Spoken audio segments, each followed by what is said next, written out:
बिस्मिल्लाहिर्रहमानिर्रहीम। कल 29 जुलाई को हमारे बहुत प्यारे दोस्त सिद्दीक रज़ा साहब की वीडियो अपलोड हुई है। तकरीबन 5 मिनट की वीडियो है। आप उसमें से ये इतना टुकड़ा सुन ले जो मुद्दा है उनका। बैठेंगे आमने सामने, एक दूसरे को दलाइल देंगे तो आप कहेंगे आपके सवाल, आपके इस दलील पर ये एतराज़ उठता है कि आपका ये मौक़िफ़ भी तो है, इसकी क्या दलील है, फिर मैं साबित कर दूंगा। आपने सुना इसमें कह रहे हैं कि जी मौक़िफ़ जब हम सामने बैठेंगे तो मौक़िफ़ को क्लियर कर देंगे। भाई साहब मौक़िफ़ पहले क्लियर होता है, उसके बाद सामने बैठा जाता है। अगर सामने बैठ के ही सारी बातें करनी थी तो फिर ये बातें भी हम सामने बैठ के कर लेते हैं जो अभी हम कर रहे हैं। जब मैंने आपसे कहा था कि 3 तलाक पर आप अपना दावा रिकॉर्ड करवाएं तो आप कह देते मैं सामने बैठ के रिकॉर्ड करवाऊंगा, अभी मैं रिकॉर्ड नहीं करवाऊंगा। तो जब आपने रिकॉर्ड करवा दिया, बहुत अच्छा काम किया, इतनी खुशी हुई, तो उसको कंप्लीट तो कर लेना।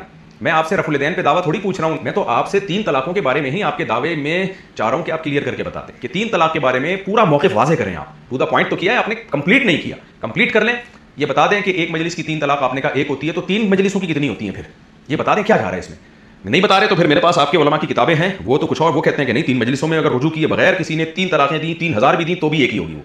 हत्ता कि ये देखें, ये किताब का टाइटल है, ये आपके सामने स्क्रीन पे, तनवीरुल आफाक फी मसअलत तलाक, और इसके आलिम हैं जी मौलाना मोहम्मद रईस नदवी साहब, बहुत बड़े आलिम गुजरे हिंदुस्तान में अहले हदीस के। ये किताब मैंने 2011 में पूरी पढ़ी है, 500 से ज़्यादा सफ़ों की किताब है, सफ़े भी बड़े बड़े। तो इसमें मोहतरम फरमा रहे हैं कि भाई कि अगर एक महीने में कोई शख्स, यानी इसका हासिल ये है कि 300 तलाक़ें भी दे देगा ना रुजू किए बगैर बीवी को तोहर की हालत में, वो एक ही होगी। और अगले सफ़े पे, सफ़ा नंबर 81 पे कहते हैं कि अगर कोई शख्स हालत हमल में रुजू किए बगैर जितनी भी तलाक़ें दे दें, यानी उसका हासिल इनका ये है कि 9 महीना हमल था, 9 महीने में 900 तलाक़ें 9 महीने में डिवाइड करके भी देगा ना तो भी एक ही होगी। तो ये एक मजलिस का मसला नहीं है भाई, एक मजलिस का मसला अहले हदीसों का नहीं है। जो मसला है वो बता दें आप कह सकते हैं मुफ्ती साहब जब आपको पहले से पता है कि ये हमारा दावा है तो आप खुद क्यों नहीं बोल देते? भाई मुझे तो ये भी पता था कि आप एक मजलिस की 3 तलाक को एक कहते हैं, लेकिन आपसे मैं इसलिए अनाउंस करवा रहा हूं ताकि जब बातचीत हमारी हो तो ना मैं अपने दावे से पीछे हट सकूं, ना आप अपने दावे से पीछे हट सकें।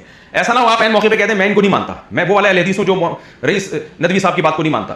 तो ये मौके पे जो हम लोग कलाबाजियां खाएंगे, मैं भी खा सकता हूं, आप भी खा सकते हैं, तो उस मौके पे कलाबाजियों से बचाने के लिए ये बात की जाती है कि जो आप दावा अनाउंस करेंगे ना, मैं फिर उसी दावे के हिसाब से आपको दलाइल दूंगा, और उस दावे से फिर ना मुझे कलाबाजी खाने की इजाजत होगी ना आपको कलाबाजी खाने की इजाजत होगी।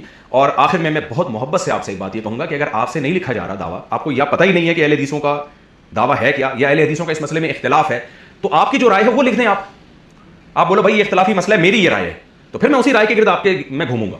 तो जो राय है काइंडली वो बयान कर दें, और अगर आपसे बयान नहीं हो रही, और मैं बार बार कह रहा हूं मौक़िफ़ पहले तय होगा, उसके बाद हम बैठेंगे, इसी तरह से शर्तें भी पहले तय होंगी। अब आप ये थोड़ी कहेंगे कि आगे बैठ के शर्तें तय करेंगे, भाई आगे तो फिर मुर्गों की लड़ाई होती है सही ना। शर्तें इसीलिए पहले तय की जाती हैं कि वो लड़ाई ना हो, दावा इसलिए पहले तय किया जाता है कि उसी के गिर्द हमारी बहस घूमे और उसमें हम दाएं बाएं ना हो। तो 3 तलाक के बारे में अपना दावा कंप्लीट रिकॉर्ड करवाएं, कंप्लीट, अधूरा नहीं, कंप्लीट रिकॉर्ड करवाएं।